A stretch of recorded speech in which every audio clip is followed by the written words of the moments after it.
બાંભણ ગામે રહેતા નિવૃત્ત મહિલા ભરત ગૂંથણની અલગ અલગ વસ્તુઓ તૈયાર કરી જુદા જુદા શહેરો સુધી તેનું વેચાણ કરી રહ્યા છે।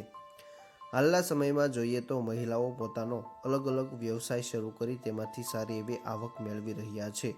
અગાઉ જોઈએ તો મહિલાઓ ફક્ત ઘરકામ જ કરતા હતા, પરંતુ આજે સરકાર દ્વારા પણ અનેક યોજનાઓ અને સહાય આપવામાં આવી રહી છે, જેના થકી મહિલાઓ પોતાનો અલગ અલગ વ્યવસાય જેવો કે ખાખરા, ભરત ગૂંથણ, સાબુ, શેમ્પૂ, સુશોભન માટેની વપરાતી અલગ અલગ વસ્તુઓ જેવા નાના મોટા વ્યવસાય શરૂ કરી તેમાંથી ઘરકામની સાથે સાથે આવક મેળવીને પરિવારજનોને આર્થિક રીતે મદદરૂપ પણ બની રહ્યા છે।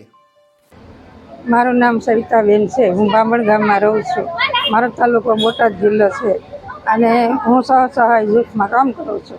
પહેલાં હું આંગણવાડીમાં નોકરી કરતી હતી અને પછી નિવૃત્ત થયા પછી મને એમ થયું હું કંઈક કરું અને મારી બહેનોને પણ હું શીખવાડું। એટલે પછી 10 બહેનોનું ગ્રુપ કર્યું, સહાય જૂથમાં જોડાણી અને સારા એવા બધા કામ કરાવું છું બહેનો પાસે। બહેનોને સારી એવી રોજીરોટી મળી રહે છે અને સરકાર અમને સહાય આપે છે અને એનું અમે મટીરિયલ લાવી અને આ બધી વસ્તુ બનાવીએ છીએ અને એ વસ્તુમાંથી અમને સારા એવા ભાવ મળે છે અને અમે અમારા ઘરમાં અમે મદદરૂપ થઈ શકીએ છીએ।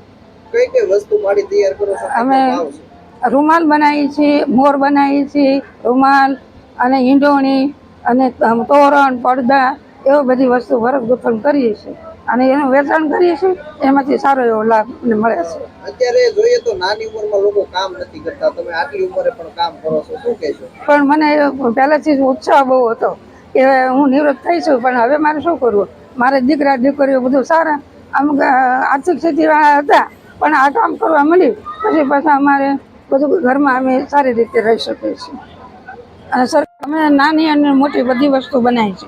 ઈંડોણીથી માંડી તોરણ, પડદા અને મોર, પછી રૂમાલ અને ઓછાડ ઓછીકા એવું બધું બનાવીએ। ઓછાડ ઓછીકા અમે 900 રૂપિયાના ભાવે વેચીએ છીએ, મોર 400 રૂપિયા ભાવે છે અને ઓછીકા અમે 100 રૂપિયાના ભાવના, 150 રૂપિયાના ભાવમાં છે અને ઈંડોણી 100 રૂપિયાના ભાવમાં। એટલે નાની મોટી વસ્તુ થઈને બધી બહેનો કોઈ 1000 રૂપિયાનું કામ કરે છે, કોઈ 1200નું કરે છે, કોઈ 800-900નું કરે છે અને 10 બહેનોને સારી એવી મજૂરી મળી રહી છે।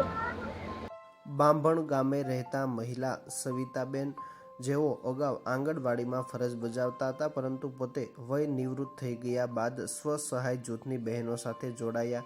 પોતે ભરત ગૂંથણની અલગ અલગ વસ્તુઓ જેવી કે સુશોભનમાં વપરાતો મોર, હાથ રૂમાલ, ઈંઢોણી, તોરણ, પડદા જેવી અલગ અલગ વસ્તુઓ હસ્તકલાનો ઉપયોગ કરીને તૈયાર કરી જુદા જુદા શહેરો સુધી આ વસ્તુઓનું વેચાણ કરી રહ્યા છે।